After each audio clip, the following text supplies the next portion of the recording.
ዝናቡ ተሰማ በማለት እንደተናገረ ከዛ ጀምሮ እስከ ትላንትናው ዕለት ድረስ ቤተክርስቲያናችን ደመና ብላ ስለ ደመና አይነቶች፣ ጉም ብላ ስለ ጉም፣ ስለ ዝናብ፣ ስለ ዘር አምልታ አስፍታ በሥርዓተ አምልኮ ሁሉ ትገልጣለች።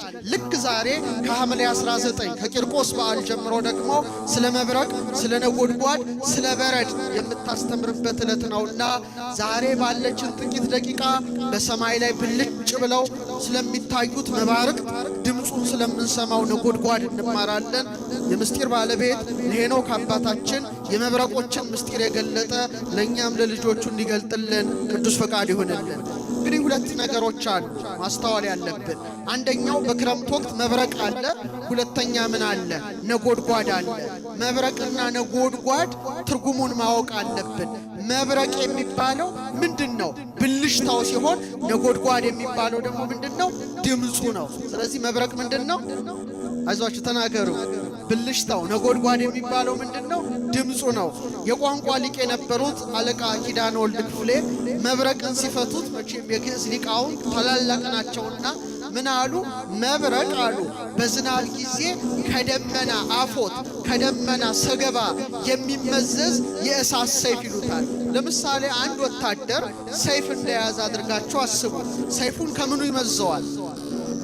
አራ ነገር ከአፎት ወይም ከሰገባው እንደሚመዘው በክረምት ጊዜ ከደመና አፎት ውስጥ የሚመዘዝ ልክ እንደ ሰይፍ ብልጭ ብሎ የሚታየው መብረቅ ይባላል።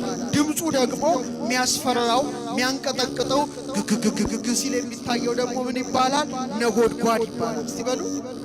ስለዚህ ከሐምሌ ቂርቆስ ከዛሬው ከገብርኤል በዓል ጀምሮ ስለ መብረቅ ስለ ነጎድጓድ ይነገራል እና ኢዮብ በምዕራፍ 37 ቁጥር 4 ላይ በግርማውም ድምፅ ያንጎደጉዳል ይላል። ስለምን ተናገረ? ስለ መብረቅ ነው? ስለ ነጎድጓድ? እግዚአብሔር ይስጣችሁ። ስለ ነጎድጓድ በግርማውም ድምፅ ያንጎደጉዳል በማለት ተናገረና መጽሐፍ ቅዱስ ብዙ ሰዎች የሚመስላቸው መንፈሳዊ ትምህርት ብቻ የያዘ ይመስላቸዋል። ይኸውም ጠንቅቀው ብሉይ ኪዳንን አዲስ ኪዳንን ካለማወቅ ይመነጫል እንጂ መጽሐፍ ቅዱስ ጥበብ ሥጋዊ አለው።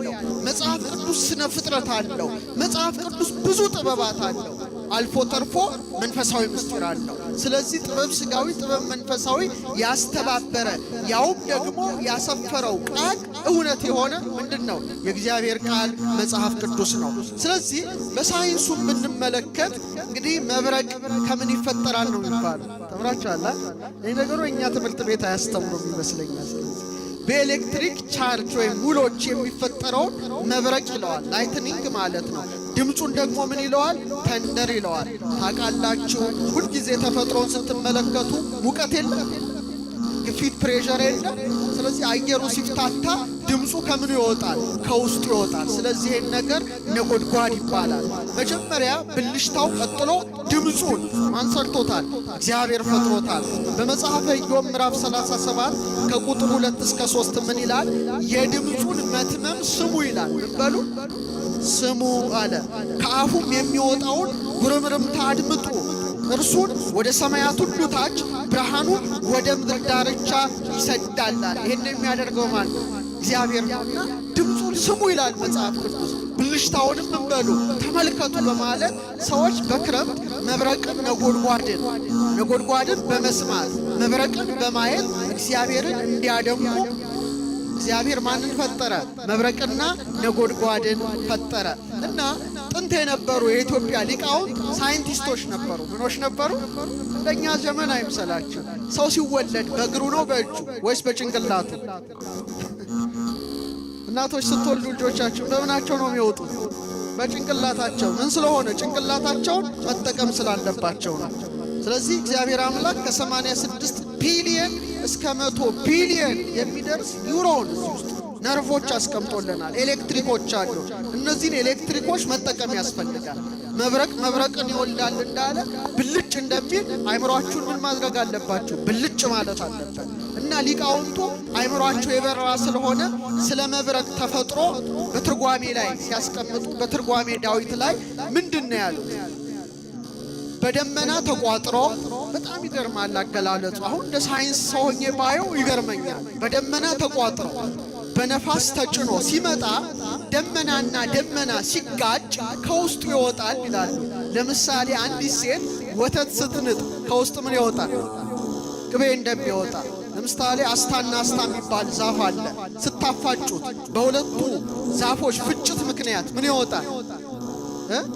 እሳት እንደሚወጣ በተመሳሳይ መልኩ በደመናት ምክንያት በሚፈጠረው መስተጋብር መብረቅ ብልጭ እንደሚል ነጎድጓድ እንደሚወጣ ቀደምት የቤተ ክርስቲያናችን ሊቃውንት አምልተው አስፍተው ጽፈዋል።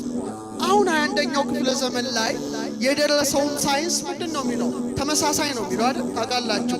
ትንንሽ የበረዶ ቅንጣቶች ወደ በረዶነት የተቀየሩ የውሃ ጠብታዎች እንቅስቃሴ ላይ ሲኖሩ እርስ በርስ ምን ይፈጠራል? ይጋጫሉ። ሲጋጩ ደግሞ ምን ይፈጠራል? ቀላል ነው። ቻርጅ አይፈጠርም? ስለ ቻርጅ መቼም አልነግራችሁ። ስለዚህ እግዚአብሔር ደመናትን ወደ 3 ቦታ ከፍሎታል። ላዕላይ ደመና የሚባል አለ፣ ማዕከላዊ ደመና የሚባል አለ፣ ታህታይ ደመና የሚባል አለ። በውስጡ 10 ክፍሎች አሉ። ቅዱስ ያሬድ ምን ይላል? ይሰሙ ቃሎ ደመናት ይላል። ደመናት የማንን ቃል ይሰማሉ? የእግዚአብሔርን ቃል ምን ይላሉ? ይሰማሉ። ስለዚህ ልክ የላይኛው ደመና ኤሌክትሪክ ነው። መብረቅ እኮ ምንም ነገር አይደለም። ፖዘቲቭ ቻርጅ ነው። የስረኛው ደመና ኔጌቲቭ ይሆናል፣ ታችኛው ደግሞ ፖዘቲቭ ይሆናል ማለት ነው። ስለዚህ ሄኖክ በምዕራፍ 12 ቁጥር 7 ላይ መብረቅ መብረቅን ይወልዳል አለ። መብረቅ በሉስ መብረቅን ይወልዳል። አይገርምም? የላይኛው የታችኛው፣ የታችኛው የላይኛው። ከዛ ደግሞ መሬት ኔጌቲቭ ቻርጅ ሲሆን ፖዚቲቭ ያደርግና መብረቅ ብልጭ ይላል፣ ኤሌክትሪኩ ይመጣል፣ ነጎድጓዱ ይሰማል። ይሄን ያደረገ ማን ነው? ስለዚህ ለቀደምት ሳይንቲስቶች አባቶቻችን እስቲ ልበሉላቸው ቦታ አላቸው እና በመጽሐፈ ሄኖክ ምዕራፍ 20 ቁጥር 13 ላይ እንዲህ ይላል፣ በዚያም ቦታ የነጎድጓድ የቃሉ ቦታዎች ይጠበቃሉ፣ የመብረቅን ብርሃን ይጠበቃል አለ።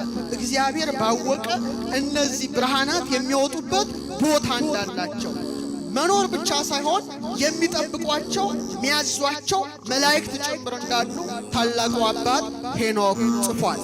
ጥያቄ አሁን ወደ እናንተ አቀርባለሁ። ክረምት ነው መቼም ሰማዩን ማየታችሁ አይቀርምና መጀመሪያ ድምፁ ነው የምትሰሙት ወይስ ብርሃኑ ነው? በጣም ጎበዞች። መጀመሪያ ምኑ ይታያል?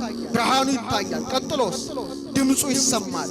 በመጽሐፈ ኢዮብ ምዕራፍ 38 ቁጥር 35 ላይ እንዲህ ይላል፣ ግን ለምንድን ነው የሚሰማው? መጀመሪያ እስቲ ወደዛ ነገር ከመሄዳችን በፊት ድምፅ ነው በጣም ፈጣን ወይስ ብርሃን ነው? ጎበዞች ናቸው። ዛሬ በጣም ተራቃቸዋል። ብርሃን ነው ወይስ ድምፅ ነው? ብርሃን ነው አይደለም? ብርሃን እግዚአብሔር ብርሃን ይሁን አለ። ምን ሆነ? ብርሃንም ሆነ።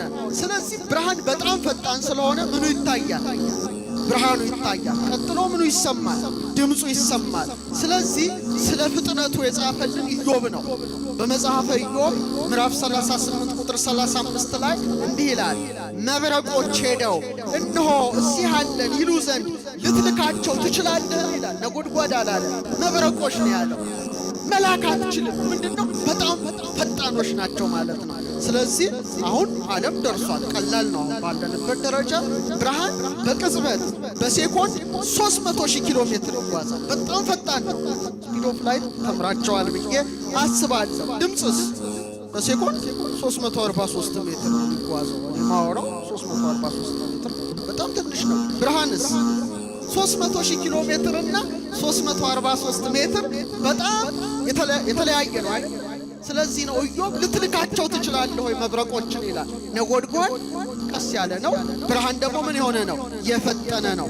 ስለዚህ ሄኖክ እንዲህ አለ በምዕራፍ 16 ከቁጥር 21 እስከ 22 ነጎድጓድና መብረቅ አይለያዩም ማለት እያንዳንዳቸው ሁለቱ በነፋስ ይሄዳሉ።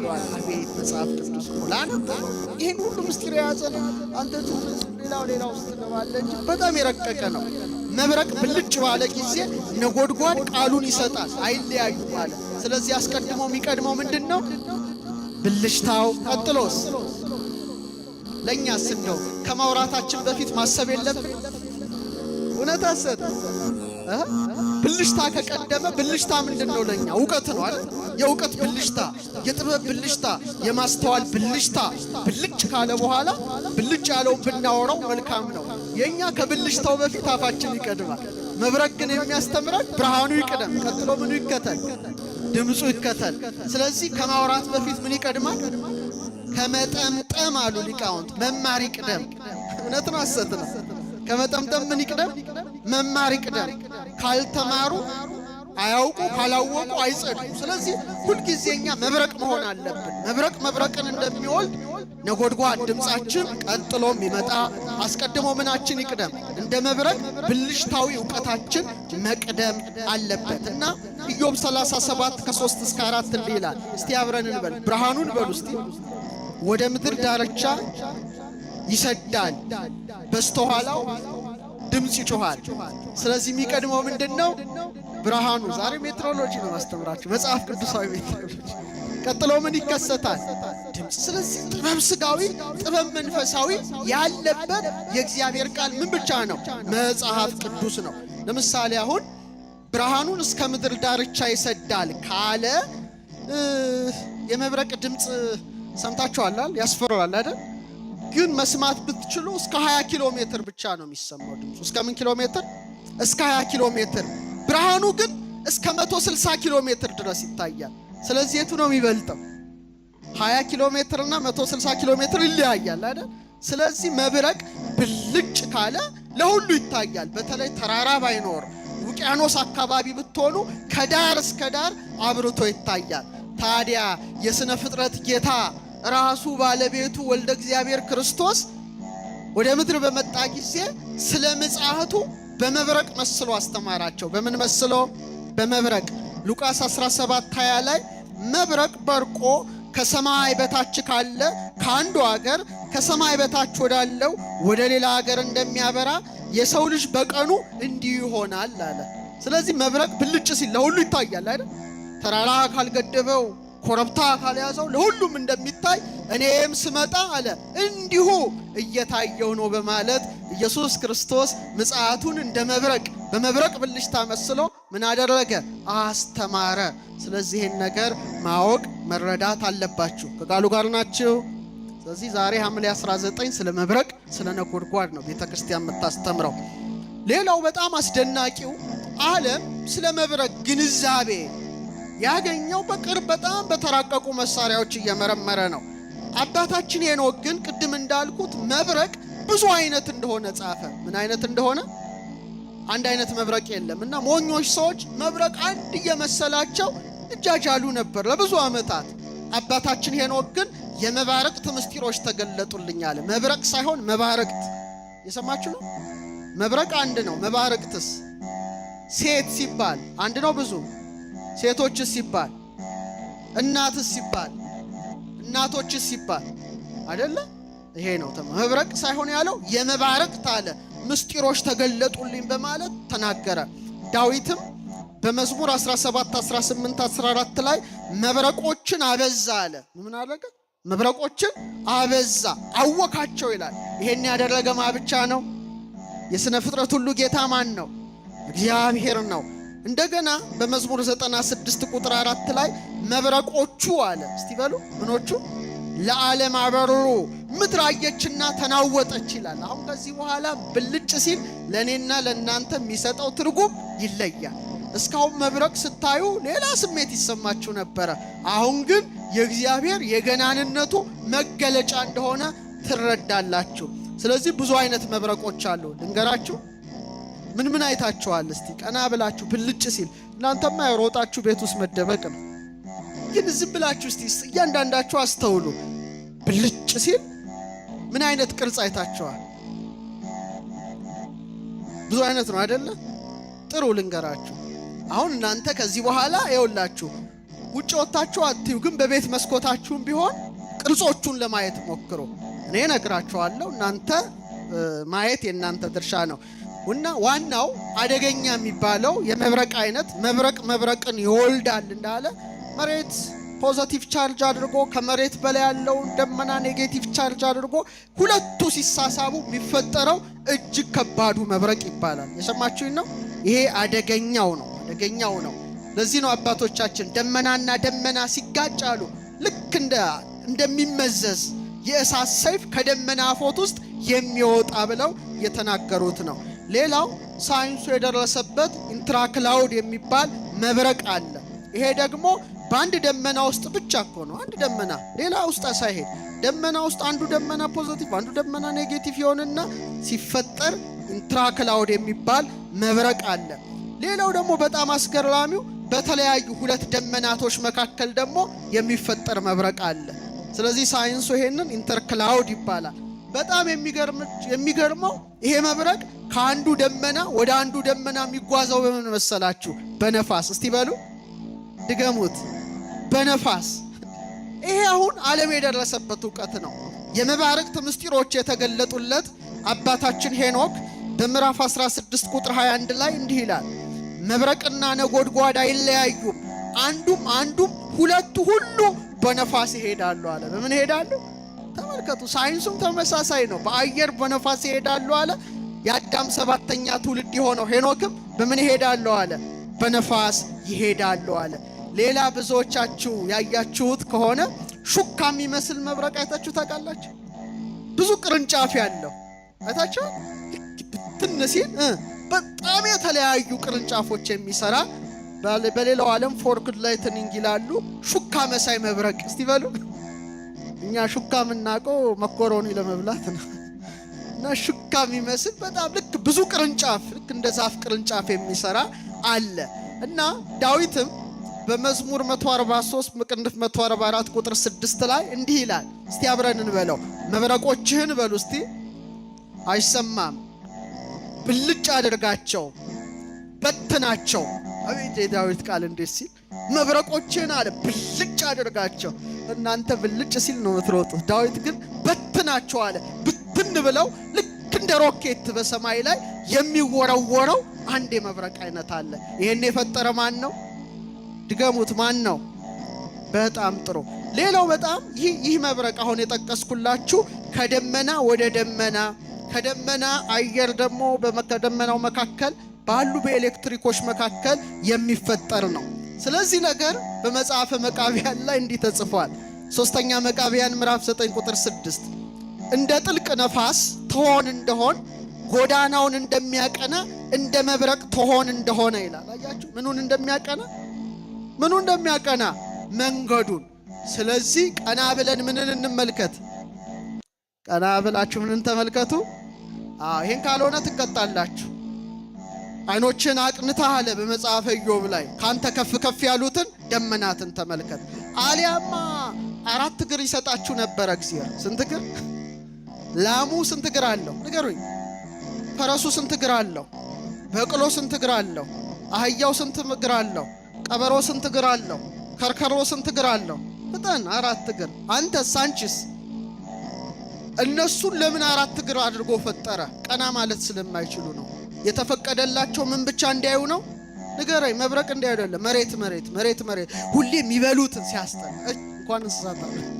ሁሌ የሚበሉትን ሆዳቸውን የሚግጡትን ሳር የሚጠጡትን ውሃ ወይም ዘር ተክቶ ለማለት ከዚህ ውጪ ምድራዊ ሐሳቤ ነው ያላቸው። ሰውን ግን እንደ ዘንግ መልምሎ እንደ ሸት ፈልፍሎ እግዚአብሔር የፈጠረው ቀና ብሎ ምንን እንዲያይ ንገረኝ። ሰማይን ማየቱ ሰማያዊ ርስት ምን ይለናል? ይጠብቀናል ነው። በቃ አለቀ። ቀለሙም ሰማያዊ ነው።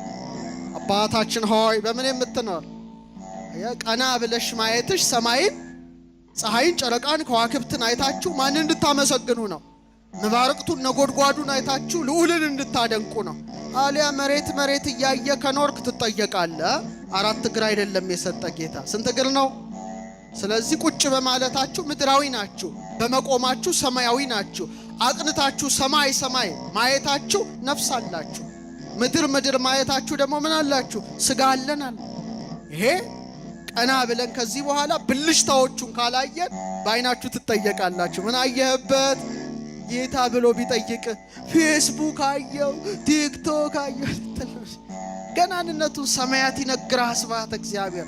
ገናናውን አድማስ አይተ ገናናውን ፈጣሪህን እንድታደንቅ ያስፈልጋል።